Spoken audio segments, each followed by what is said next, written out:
Pace bene, gelar Maria Bunda Allah itu bukan tanpa alasan diajarkan di gereja Katolik. Nah, menolak Maria Bunda Allah sebenarnya ini bukan soal tentang Maria itu sendiri, tetapi tentang keallahan dan kemanusiaan Yesus. Menolak Maria Bunda Allah bisa saja seseorang ini masuk ke dalam kelompok heretik, gitu ya. Saya beri contoh. Ketika dikatakan Maria Bunda Allah, Maria melahirkan Allah Putra. Keallahannya sudah ada sejak semula. Itu yang mau ditekankan. Nah, kalau ada yang berkata, yang dia lahirkan kan hanya manusianya saja, bukan Allahnya. Hati-hati, bisa kamu jatuh itu pada Nestorianisme yang membuat pemisahan yang begitu rigid antara kemanusiaan Yesus dan keallahannya. Kalau dipesahkan begitu saja, kamu bisa jatuh pada ajaran Nestorian, bukan Katolik Ortodoks. Itu bukan ajaran yang ortodoks. Kalau kamu katakan yang dilahirkan kan tubuhnya, rohnya itu masuk adalah roh Allah, hati-hati, kamu bisa jatuh pada Apollinarisme. Mereka percaya bahwa yang lahir itu adalah tubuh biologis tetapi tanpa roh manusiawi, karena roh yang ada dalam tubuh Yesus adalah roh Allah menurut mereka. Jadi tubuh itu dilahirkan oleh Maria, tapi rohnya datang dengan cara yang lain. Maka menolak Maria Bunda Allah bisa menjadi seorang Nestorian, bisa juga menjadi seorang Apollinaris. Ada yang berkata, dia kan menjadi Allah kemudian. Yang dilahirkan kan ini awalnya manusia, lalu dia menjadi Allah. Hati-hati, kamu bisa jatuh pada adopsionisme juga. Bagaimana ternyata Allah Bapa mengadopsi manusia ini menjadi anaknya. Sederhananya begitu ya. Karena harus berusaha mengandari Maria Bunda Allah ini, mulai orang berkelit gitu ya.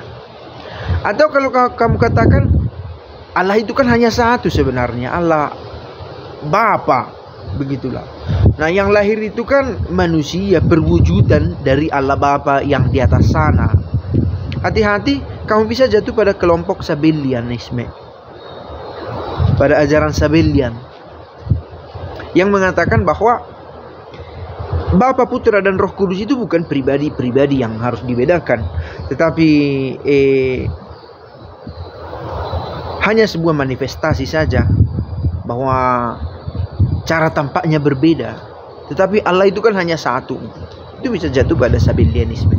Nah, lihat bagaimana ajaran Maria Bunda Allah itu adalah akumulasi dari pengajaran yang sebelumnya sudah dibahas tentang keilahian dan kemanusiaan Yesus.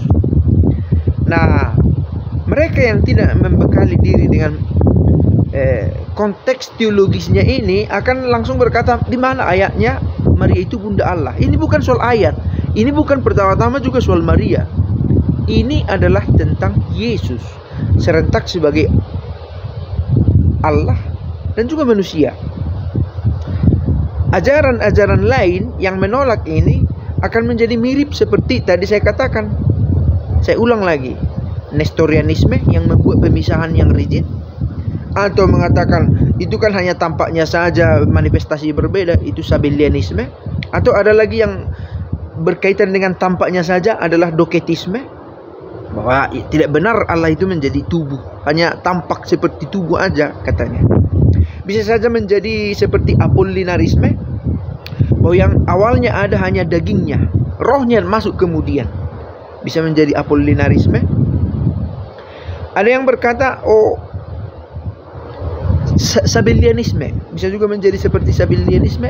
Tadi saya sudah katakan Allah Bapa yang bermanifestasi, pribadinya ya Allah Bapa juga, tapi bermanifestasi dalam daging, berkata begitu. Ada juga yang berkata yang lahirkan manusia awalnya, lalu kemudian Allah mengangkatnya menjadi putra, anak angkat, adopsionisme. Lihat. Lalu bagaimana rupanya ajaran gereja Katolik itu? Bukan Katolik sebenarnya, Kristen Ortodoks, begitulah.